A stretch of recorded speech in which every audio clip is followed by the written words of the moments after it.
Hello, Ivy here. This week's podcast is entitled How Dark Will the Baby Be? Episode 76. Introduction. Today's podcast will explore the worlds of double standards when it comes to the UK royal family and its explanation for decisions on a range of things over many decades. I will list just a few examples from many more included in the reference sources at the end of the article. And as the podcast progresses, you will start to see common themes appearing. I will also cover the area from a non-legal brain or qualification, but from common sense and how the law applies to different people in the chain of command. It is important to remind everyone, as I suspect many are not aware, no reigning monarch in the UK can be charged with any crime. So, moving forward, whether or not any of suspicious activity, should it occur, and I have no information to suggest that is the case, but if a suspicion is raised, the tabloid will pretend to be shocked and to care. But deep down, nothing will come of it because it is the monarch. If it is a member of the family involved in any shady business, that person or people can be questioned and charged, but they cannot be questioned or served with legal papers if they are on the same premises as the monarch at that moment. So, something like an aha moment, if anything should occur in the coming years, by any member of the British royal family, if you see a pattern of the same individual or individuals constantly rushing to be where King Charles is based on any given day, your mind should be processing that activity in a different way and thinking of other reasons than wishing to be with their sibling, as an example. Over recent months, there have been a few scant articles about things being transported about in a shopping holdall, but nothing to suggest that anything untoward took place. And if it did, the then Prince of Wales was not involved. My non-legal brain just shifted to, these stories will hang around for varying periods of time, until such time as he becomes king, and then none of them will be able to quote his name in any of their fairy tales. Someone else in the circle will no doubt fall on their sword in due course and claim all kinds of apologies, but I feel certain that person will not be living on bread and water and will be living in a comfortable life in the background, and in time, with the help of the tabloid media, there will be a torrent of distraction stories and so-called scandals to report on for the next few years, that any doubts or questions about money in holdalls or charity accounts not quite adding up or reflecting activity suggested elsewhere will be omitted from the public domain.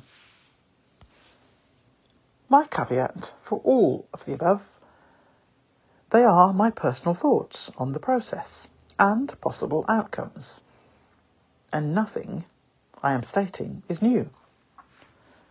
There is a history of this with any person or group who is considered should be immune to such questions or thoughts.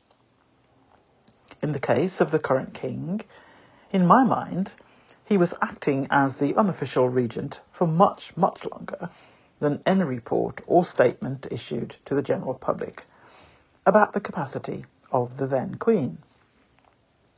Whatever the truth, I am expressing my thoughts on the matter, not being trained in the law, or the monarchy version of the law, the latter of which seems to change dependent upon whom the target is, and whose skin they have managed to get under.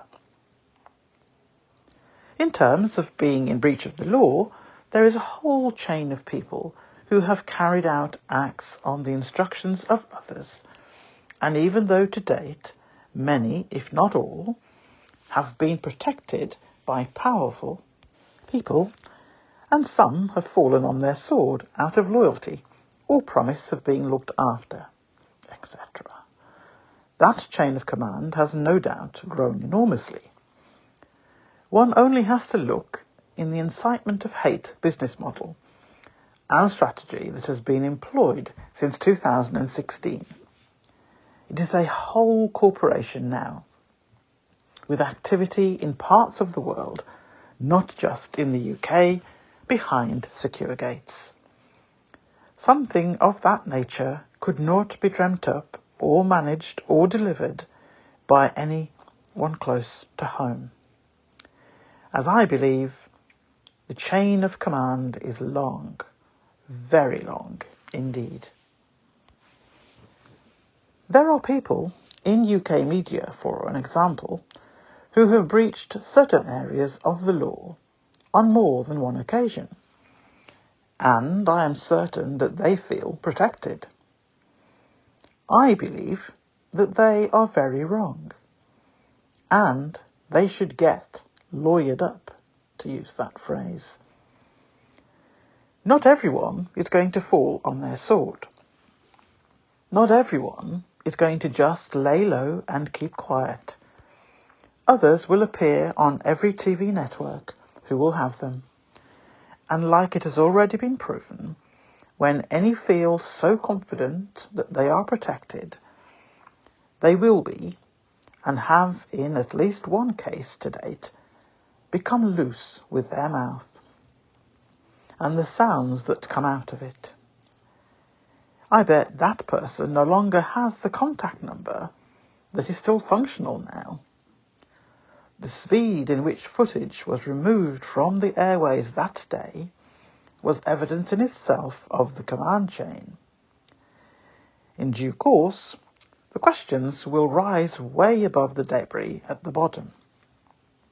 That line of frontline harassment and bullying has been used up now, and too many truth bombs have dropped. The double standards are building, and there are enough people in that supply chain of law-breaking to bring the truth to the forefront. History books will reflect the truth of this campaign and the impact it has had on the UK. But let's just list a few examples of double standards in the next section of this podcast and in the section following on from that. I will quote from various UK publications, all of whom are part of the invisible contract. Someone needs to consider the risk of injury of trying to ride the fence since 2016, and to remind themselves only royalty have some chance of escape from the full force of the law. But the rest of you doing their bidding, or unknowingly doing the bidding of someone else, needs to remember that you are the fodder. You are expendable. In terms of media, Royal Rota, you are just fish bait. Remember that when you spout your venom and your racist tropes towards the Sussexes. As one of you went into print when tabloids were accused by a current QC, Queen's Counsel, now King's Counsel, about the tone of the majority of the articles on the Sussexes, particularly Meghan, contained an undertone of racism.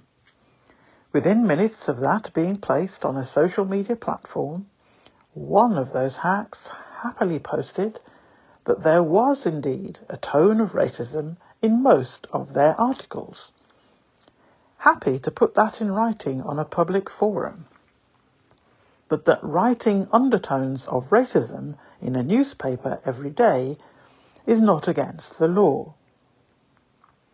Once again, I say with my non-legal brain, if the theme of articles over almost 6 years of coverage contain tones of racism, which is one of the many areas that the UK media personnel skated around thinking they were being smart, I would say there is a case to answer. A case on more than one level, and it needs to be answered and questioned in a place of law. I am sure that day is coming for a few in UK media professions, and I mean printed as well as televised. There are other groups, but that is the main one, which is not a surprise, as they are bottom of the food chain when it comes to societal groups I have mentioned several times before, since 2016. Let's name some of the examples. Section 2 of this article and podcast, and explore a few of those examples in detail in Section 3. So the next section, how dark will the baby be? Some examples of offensive and tone-deaf rhetoric by members of the British Royal Family or Team UK, which is government officials, or its media on the British Royal Family's behalf. Just going to read from a list, just some examples, phrases that everyone will know, and you will be able to come to your own conclusions about the difference of treatment in the two groups in each heading. Expat or immigrant. English or European. UK monarchy or English monarchy. Royalty or not real royalty. White refugee or black refugee. Criminal activity or royal life. Mistress or concubine or adulterer. Office worker or servant. Prince Harry or Prince Andrew, or one and the same. The Sussexes or the Cambridges. Which Commonwealth countries need a visa to travel to the UK, and which Commonwealth countries do not? Refugees or roaches. Treatment of Meghan versus treatment of Kate in the media. The clear as day double standards used in the press for Meghan versus Kate. Office worker, and in brackets, who attend for minimal hours but are recorded as working the whole day, and servants who work long hours and paid poorly. The ethnic origin split between those who work above stairs and those who do not is stark. Not least because there was a policy to do just that if one worked for the UK royalty. British Royal Family are exempt from adhering to the Equality Act, so it is no surprise. I was born here, I am British, versus, no, but where do you really come from? Where do your people come from? How dark will the baby be?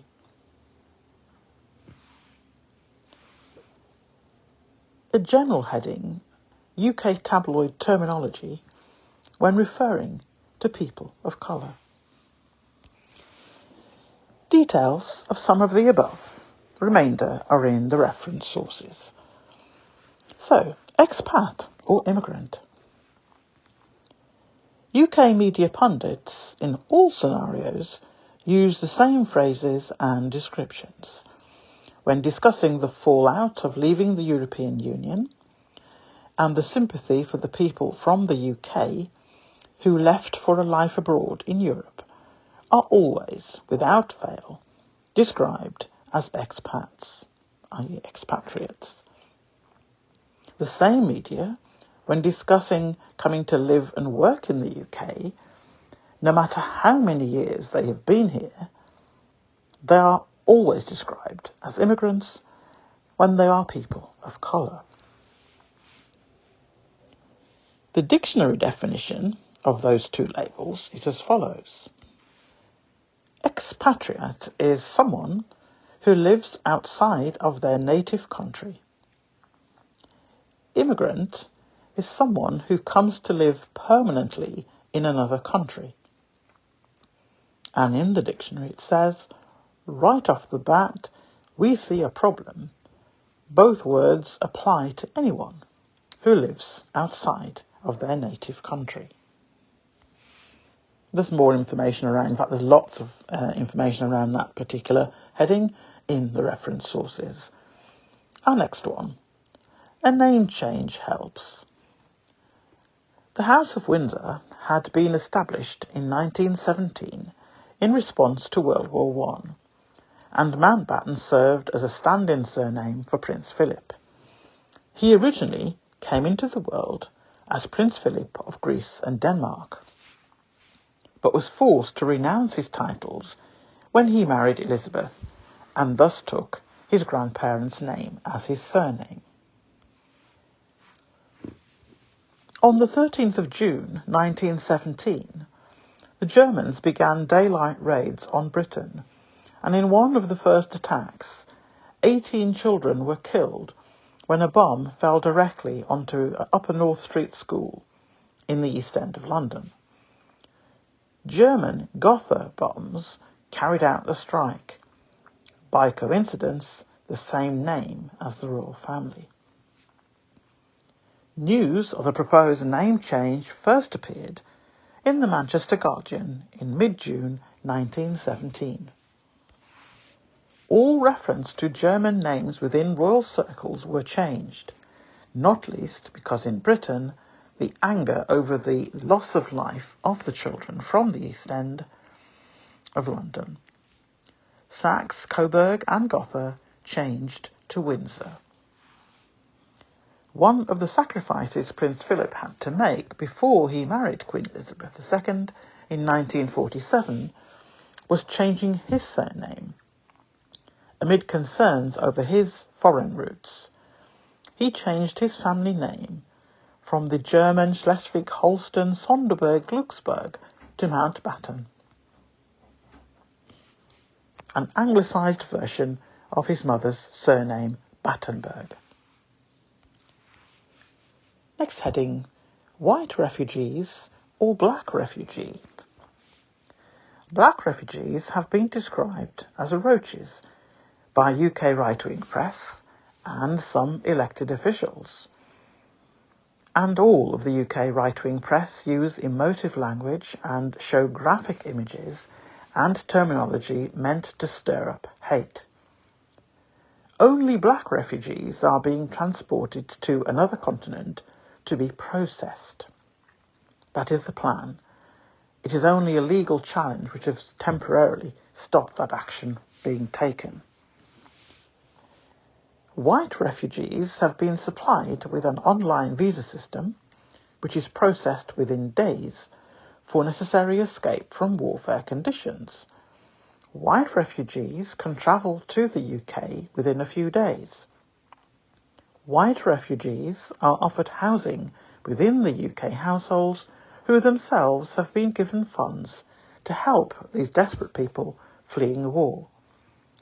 Lots of logos and banners produced welcoming, and rightly so, people from the Ukraine. No such process is in place for black refugees.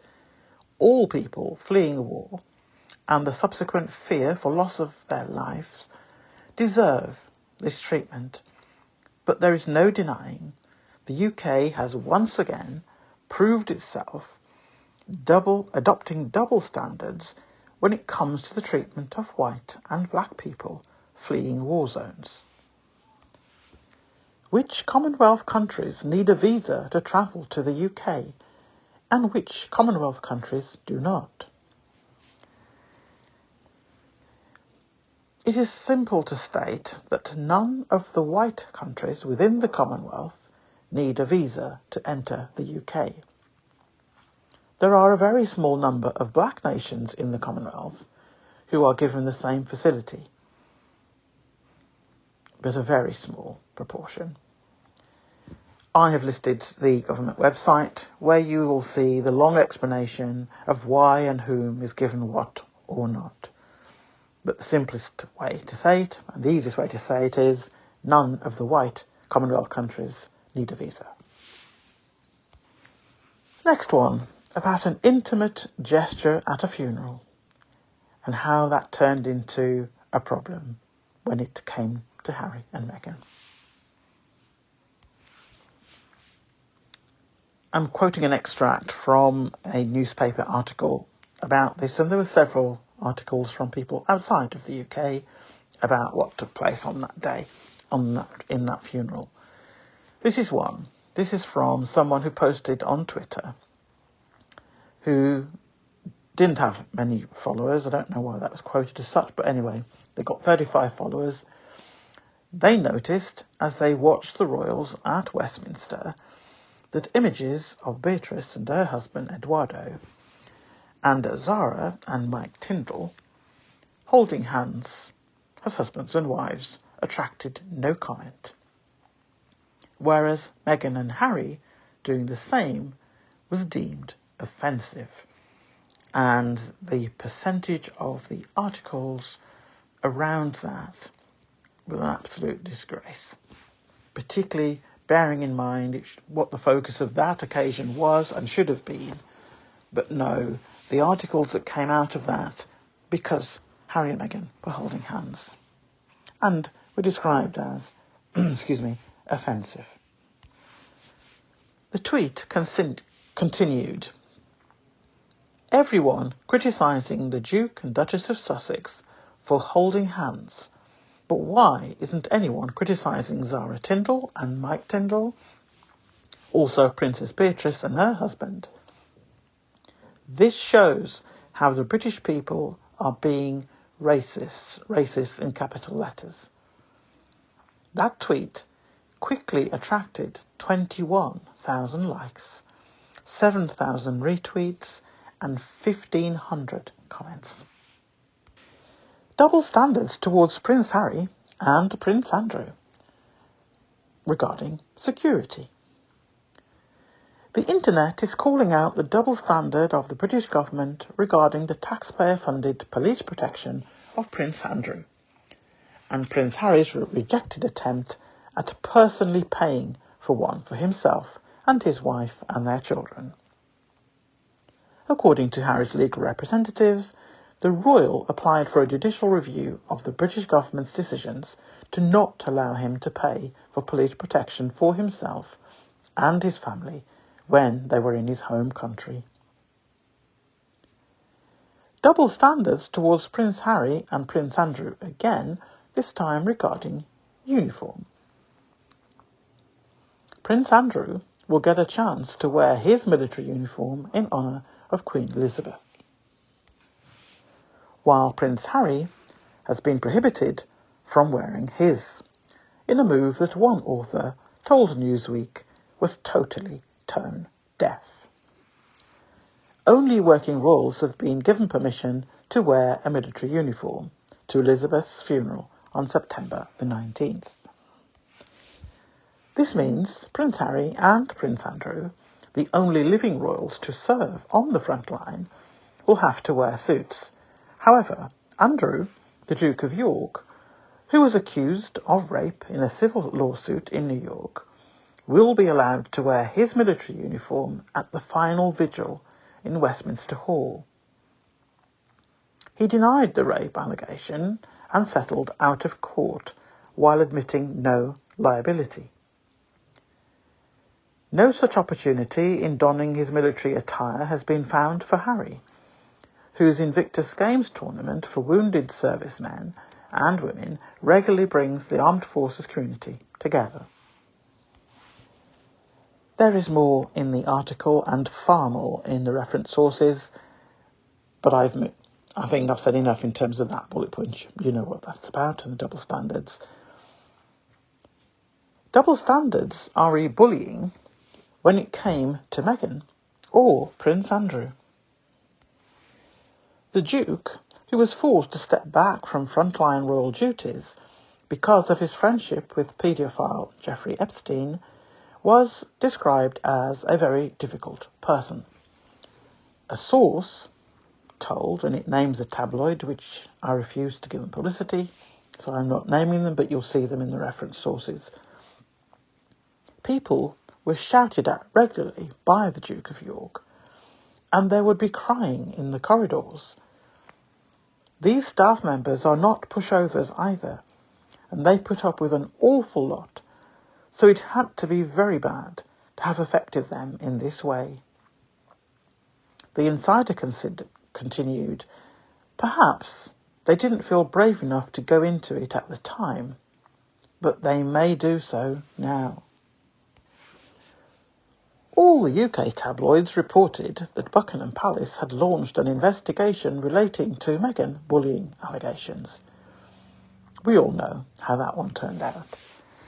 Disappeared into the ether and hidden behind asinine royal rhetoric in an attempt to cover the fictitious investigation that will never apparently be reported to the public.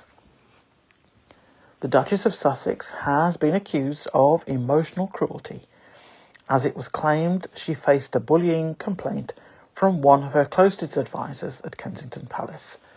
The complaint reportedly alleged Meghan drove 2 personal assistants out of the household and was undermining the confidence of a third staff member. One tabloid reported publicly that 12 people had come forward regarding bullying from Prince Andrew. No more was heard about that one. The British royal family knew one would be discussed in a court of law, and the other would go the way of all contentious incidents within palace walls concerning the Caucasian family members, into the metaphorical filing cabinet of nothing to see here. Both supposed bullying investigations were seemingly placed in the same filing cabinet, with the words that they, the palace, will look for any lessons learned, officially. On the evidence of the last 70 years, that has never taken place, so no one is going to hold their breath when this was put out at the end of the matter. British royal family public relations team is like no other anywhere on earth, and that is not meant in a favourable way. It is worth mentioning here, quote from The Independent, that the royal family did not publicly announce a probe into Prince Andrew's friendship with the late Epstein after the latter was federally charged for sex trafficking minors in 2019. But Meghan was publicised everywhere. For complete fiction, for something that apparently files were started to be put together 2 years before, but no action for 2 years, and then, because of the Oprah interview, this was the royal family's response. And like we all know, it went nowhere, and no more will be said about it. UK tabloid terminology when referring to people of colour. Sarah Vine for the Daily Mail. This is her headline. Memo to Meghan. Brits prefer true royalty to fashion royalty. There were a few blue-tick responses from a host of quotes and responses from UK media personnel between 2016 and 2019. These are obviously journalists who have a conscience and no doubt feel embarrassed by some of their peers. Here are some of the responses from other journalists. Wonderful response from reporter Omid Scobie. His headline, Memo to Sarah. Brits prefer proper journalism to thinly veiled racist opinion pieces.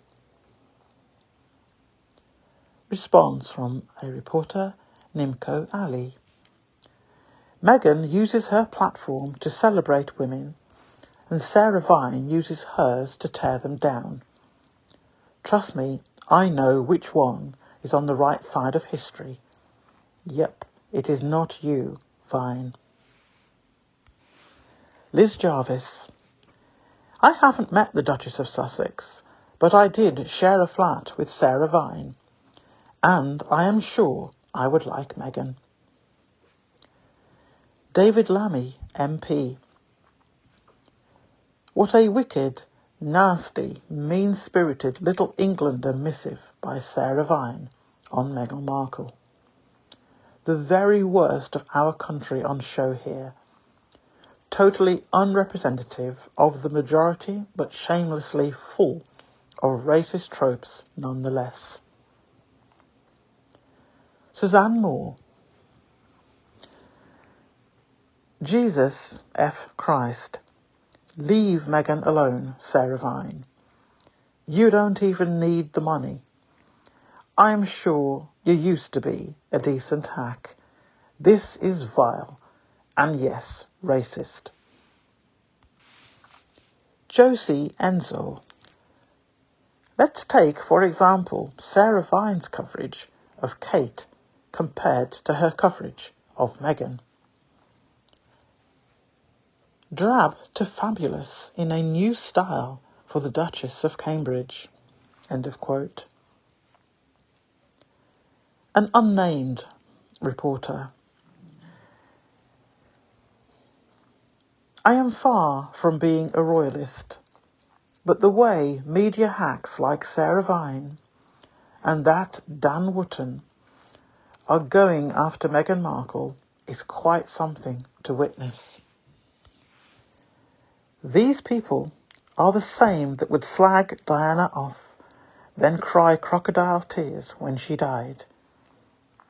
What is it, I wonder, about Meghan that they hate?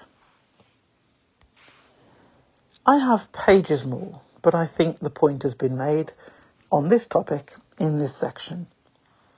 I will close this particular section, but trust me when I say that there is now 6 years of data, and the themes and the regulars who allow their personal bias to enter into publications stand out gloriously when it comes to looking for evidence. All of them thinking that their press badge is like a suit of armour. I believe that they are wrong, and I also believe that some of them will feel the hand of the law, and it will not be UK law enforcement, who for a variety of reasons won't or cannot exercise their duty in this regard. Likewise, the UK legal profession as a whole.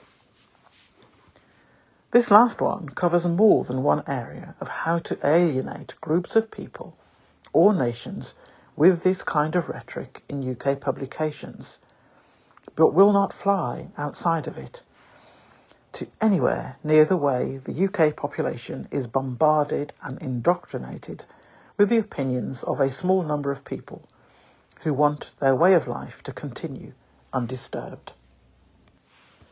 All from the top tier of societal groups and professions, and in terms of the business owners, none of the major publication owners reside in the UK anyway, but have the control of what is described as news.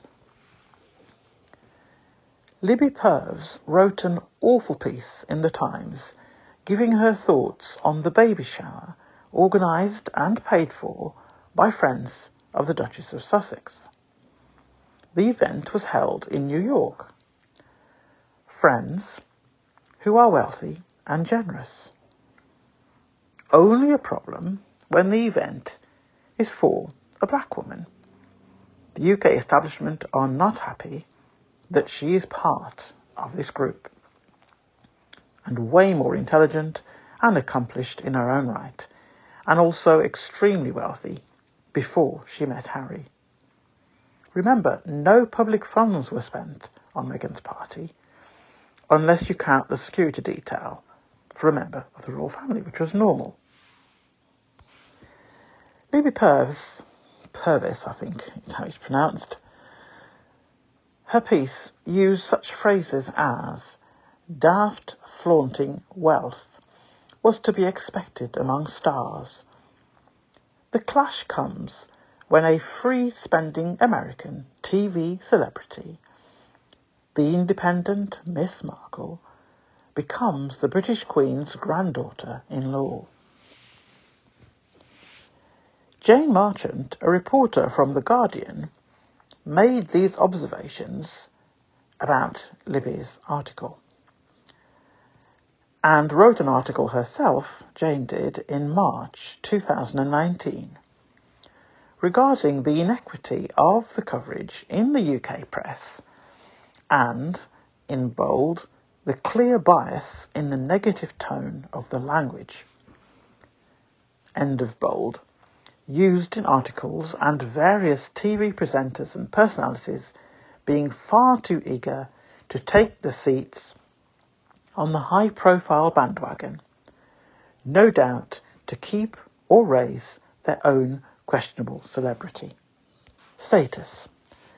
Jane Marchant highlighted the last sentence in the last bullet point above, commencing with "the clash comes when," and Jane stated, "Just consider the adjectives in that sentence. Meghan is not just flashing the cash, free spending, but foreign, famous, and possibly worst of all, an independent miss," spelt M with a small s.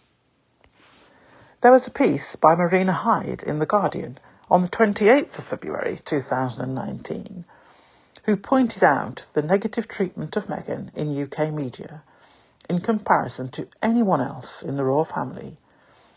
She stated, "Where is the royal family in terms of stopping this circus?"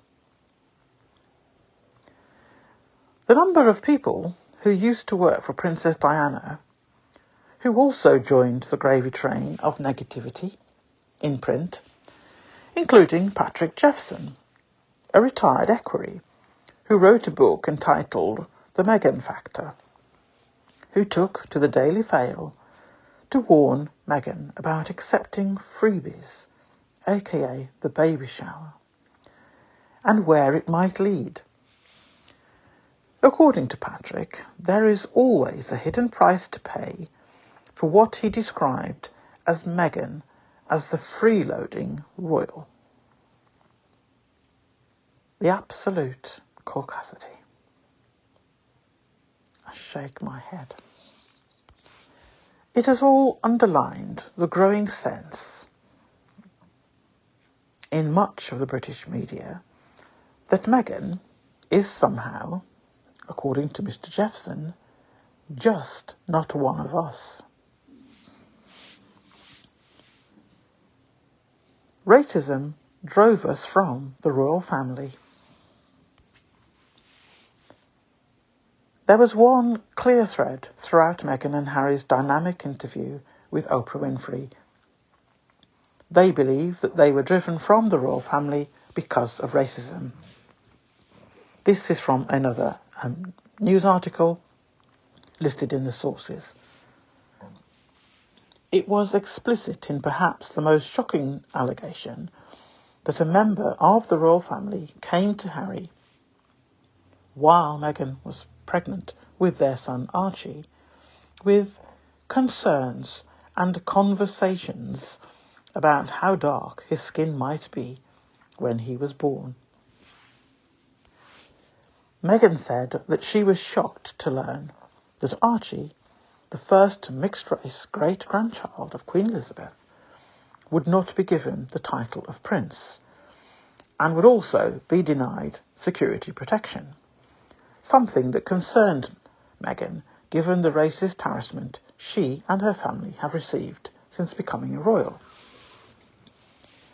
Meghan refuted the widely reported belief that she and Harry were the ones who didn't want their son to have a title. She wasn't concerned about whether her son would be called Prince, but was worried for his safety.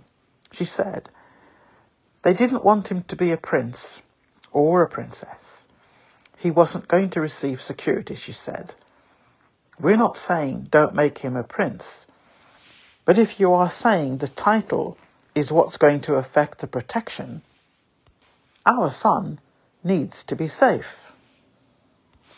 Racism has long been one of the overarching issues that has shaped Meghan's time as a royal, even before she was an official member of the family. When the couple began dating in 2016, Harry released a public statement via Kensington Palace in defence of Meghan's privacy and safety, where he called out racist and sexist press and social media, an action he repeated after their marriage and the birth of Archie. Meghan and Harry's willingness to engage with the issue of race not only made the Oprah interview a must-watch broadcast, but also sent a clear message of their break with the norms of the monarchy, which is typically reticent when it comes to addressing race. Meghan has been subject to relentless and often blatantly racist tabloid coverage by the British media, a discomforting parallel to the rabid media interest in Harry's mother, the late Princess Diana. Harry has noted on multiple occasions that his biggest fear is history repeating itself, something that he thinks could pose even greater danger to Meghan because of her race. The tabloid coverage also pitted Meghan against her sister-in-law, Kate Middleton, with a report emerging 6 months after Harry and Meghan's wedding that, as a bride-to-be, she made Middleton cry over dresses for the Flower Girls.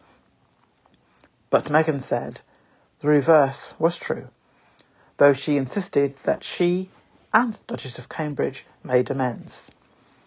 Meghan believes the palace could have quashed the reports but refused. She cited the incident to show how the intensely negative public scrutiny and lack of support led to an emotionally harrowing first year as a royal.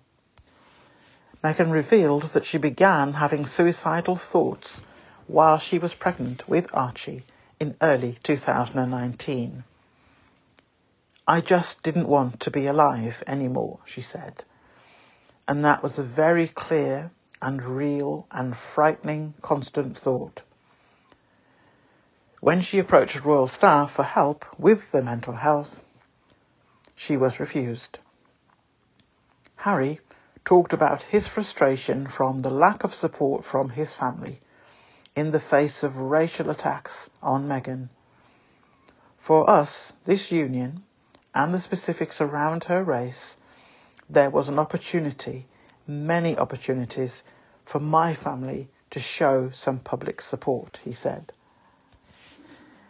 And I guess one of the most telling parts, and the saddest parts, was over 70 female members of Parliament, both Conservative and Labour, came out and called out the colonial undertones of articles and headlines written about Meghan, yet no one from my family ever said anything.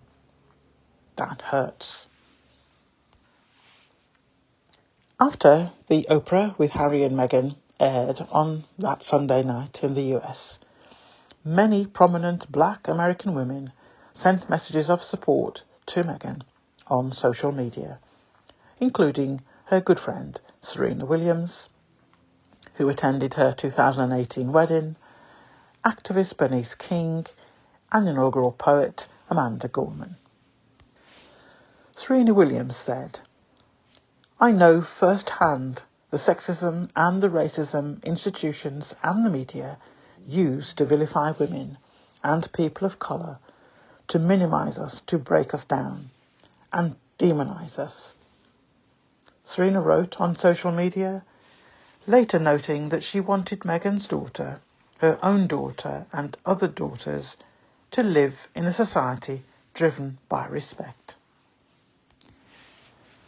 Bernice King, the daughter of the late civil rights leader Dr. Martin Luther King Jr., called out the monarchy in a tweet, writing that royalty is not a shield from the devastation and despair of racism, while Amanda Gorman drew parallels between Meghan and Diana.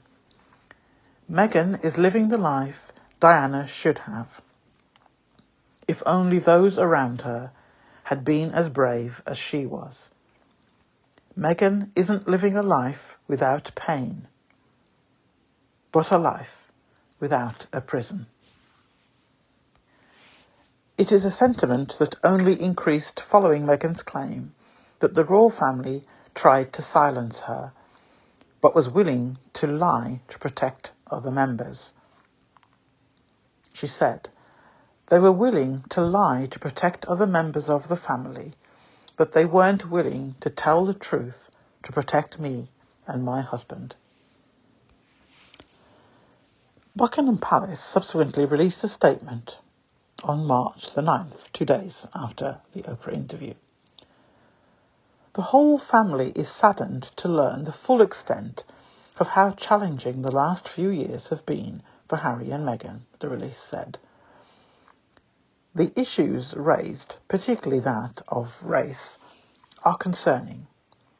While some recollections may vary, they are taken very seriously and will be addressed by the family privately. Harry, Meghan and Archie will always be much-loved family members."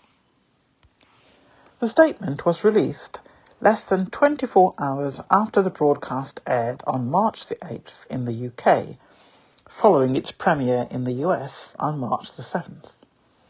On March the 11th, Prince William was asked by a reporter during an appearance at a London school if the royal family is racist. "We are very much not a racist family," William said in response. He also said that he had not spoken to Prince Harry since the interview, but that he will do so.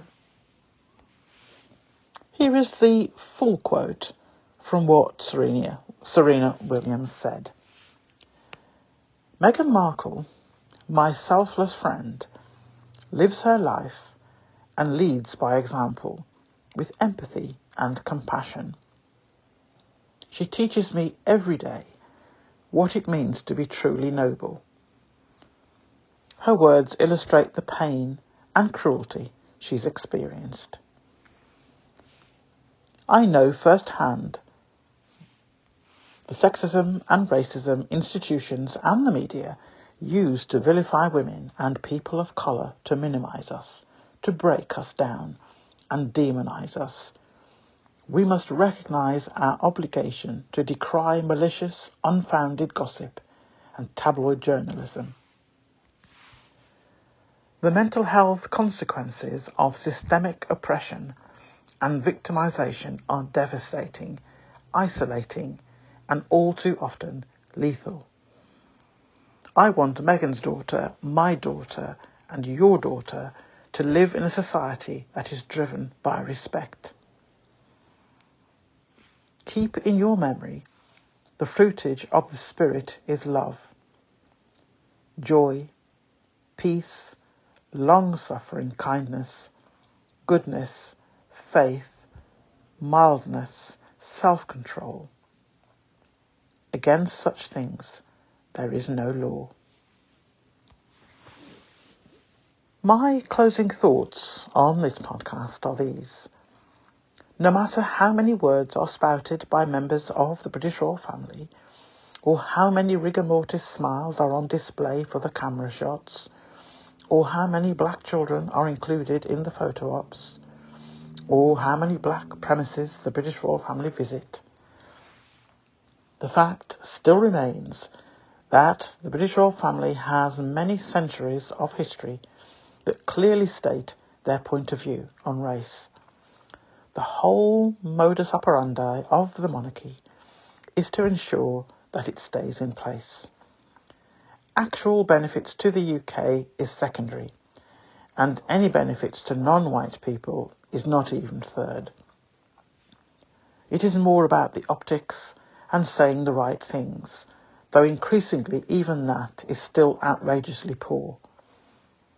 The royal family lives its life in a protected bubble, shielded from all reality outside of aristocracy. In 2016, the monarchy and the UK had an opportunity to at least respect all people of the world, not just those who are white and rich.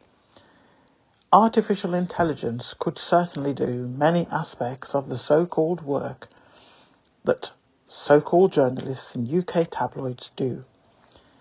And the lack of empathy within the royal family for anyone who is equally wealthy is not the image that the top societal UK family should represent. You all do not even appear to show empathy to each other. So heaven help the wider population, and in terms of people of colour, they are not even seen as human beings in that establishment. I have never been a royalist, but I became a follower and supporter of Princess Diana. When she left us, I had zero interest in UK monarchy.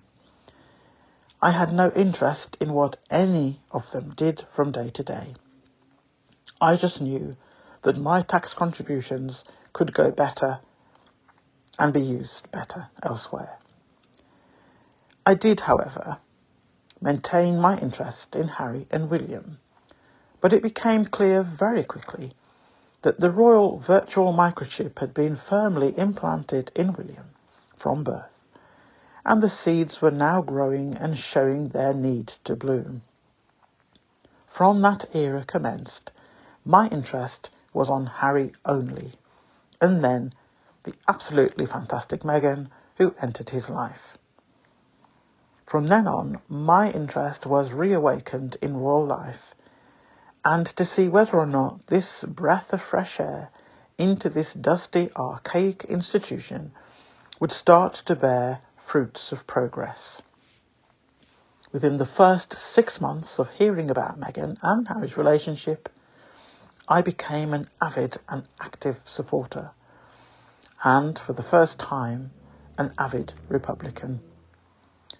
The behaviour and treatment of Meghan in particular, and then Harry, because he refused to be like the rest of the clone-like males in that family, became a driving force for people like myself to step up and let all the haters know Meghan and Harry are not and will never be alone. Sussex Squad is a global support network like no other, and it is a phenomenon that the aristocratic set will never understand. We do things out of love and wanting to uplift others. You all do things for money, no matter the source. That is not an ideology I support. Meghan and Harry represent what many of us in this world would like to see more of. I need a separate paragraph to point out to the establishment it is not savvy to disrespect certain countries, or any country for that matter, or professions, or laugh at your disrespectful jokes in front of camera. It begs the question what you joke about in private, and then go and visit those said nations and expect to be welcomed. The inhabitants of those countries are not slaves. The working class people in the UK should not be worrying about having to choose food or heat in their homes, whilst UK royalty puts on lavish entertaining spectacles for the other royals around the world as some kind of show. The cost of those lavish functions, it is offensive to people who go hungry or freeze in their homes. Another major error was to abuse Meghan in the way that you have done, and continue to do it via your media partners in the UK and Australia, hiding your hands whilst continuing with the abuse, and then visit or send your 2 waxwork figures who are on paper next in line to one of those nations your societal groups despise and expect to be welcomed with open arms. It should not be a surprise to you. Every abusive action taken out on Meghan, there are millions of people around the world who can identify being on the receiving end of such actions. Every one of us is and will remain a defender of Harry and Meghan, and not supporters of UK monarchy. The damage done in the last 6 years will take many decades to recover from, and I am certain UK monarchy does not have many decades left.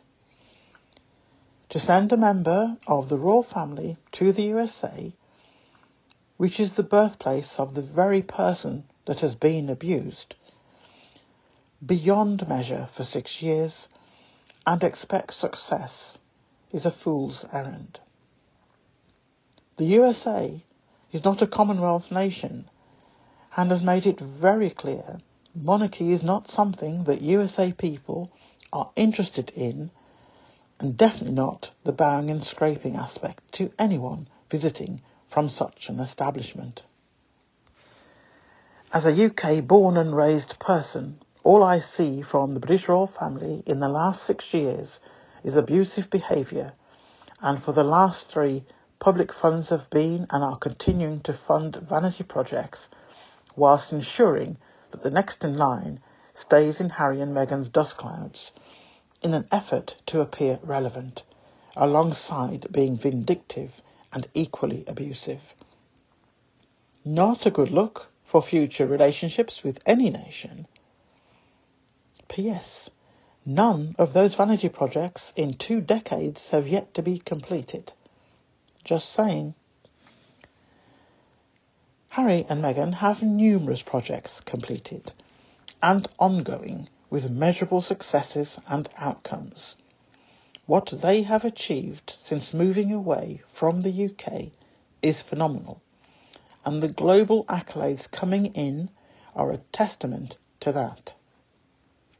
Every time Harry and Meghan are praised on a global stage, the UK media and royalists have apoplexy. Again, not a good look. It seems if Harry and Meghan sneeze, it causes heads to explode in the UK. I think your advisors should ask themselves, how is it that every time things don't go too well for the British royal family, it is the fault of Harry and Meghan outshining you all? 2 things I would like to say in response to those points.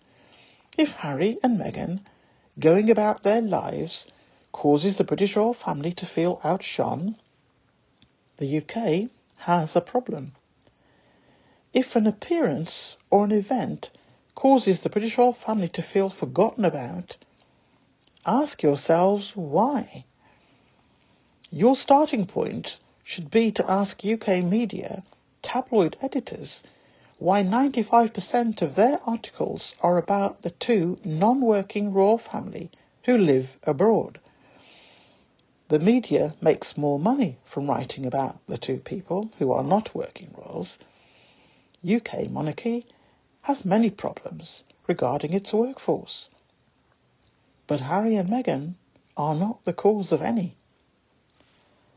A 1-minute trailer for a 6-part documentary series beginning soon produced a proliferation of articles in UK tabloids, and all of them stating it outshone the actual British royals.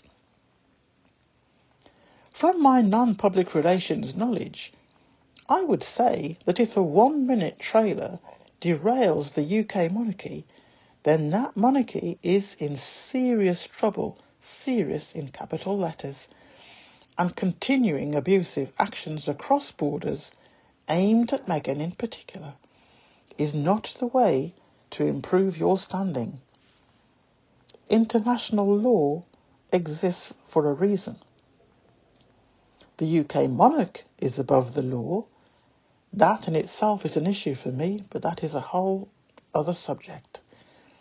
But no one else is, and a press badge does not make people immune either.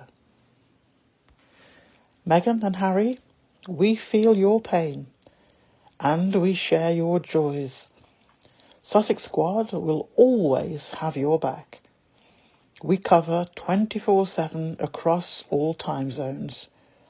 Just know that we are all doing our bit behind the scenes, supporting you and your projects, and many of our own which follow the same philosophy.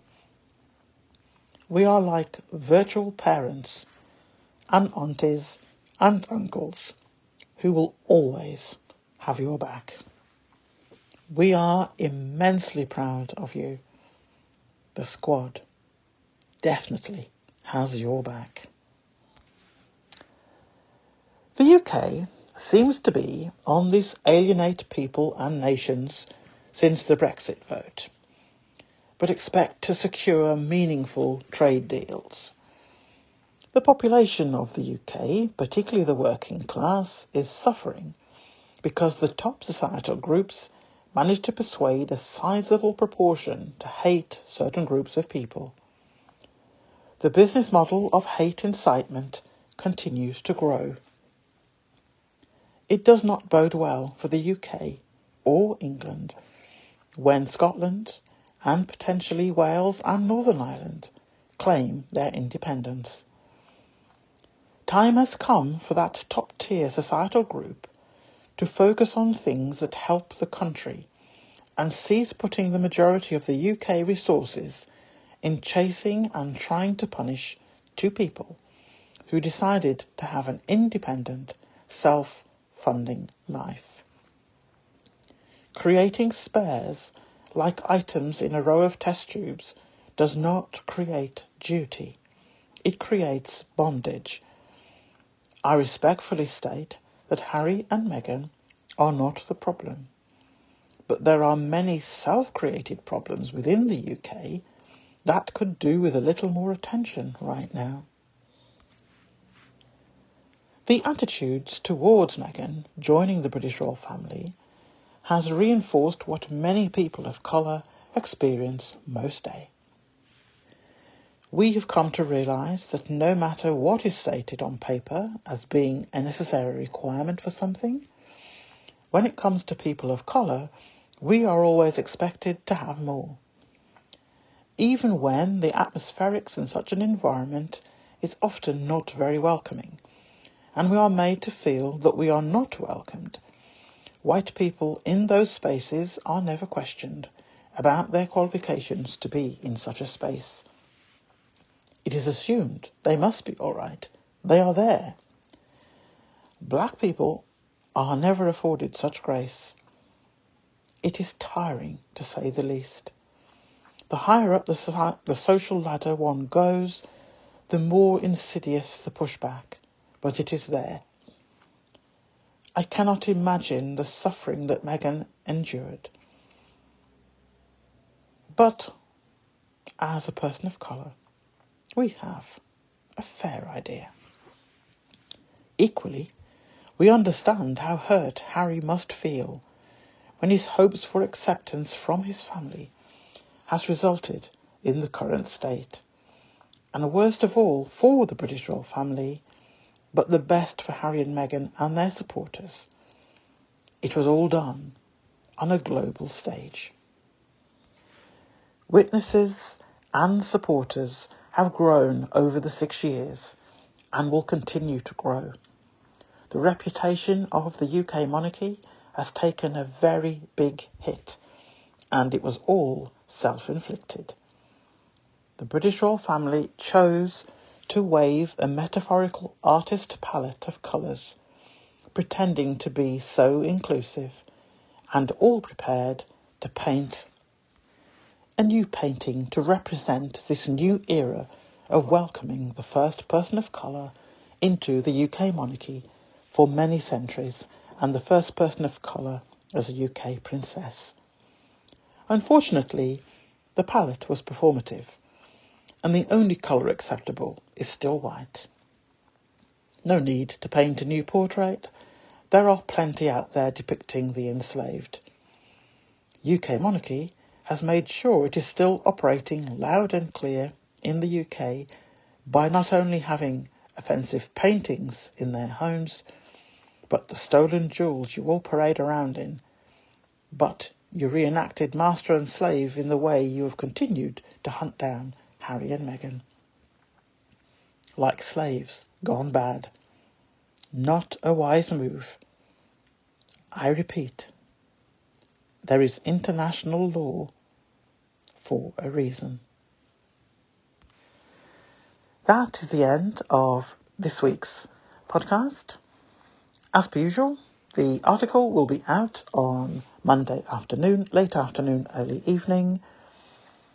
There are several reference sources, not as many as have been in the last couple of weeks, because there's no need. When you go on to each one, you will find they'll lead you to others. Hopefully you've found this informative from the extracts that I have quoted today, but there is more information obviously in the article and more images to go with it.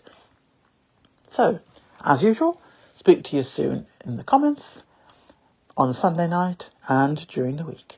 So it's bye from me, bye from Ivy, bye.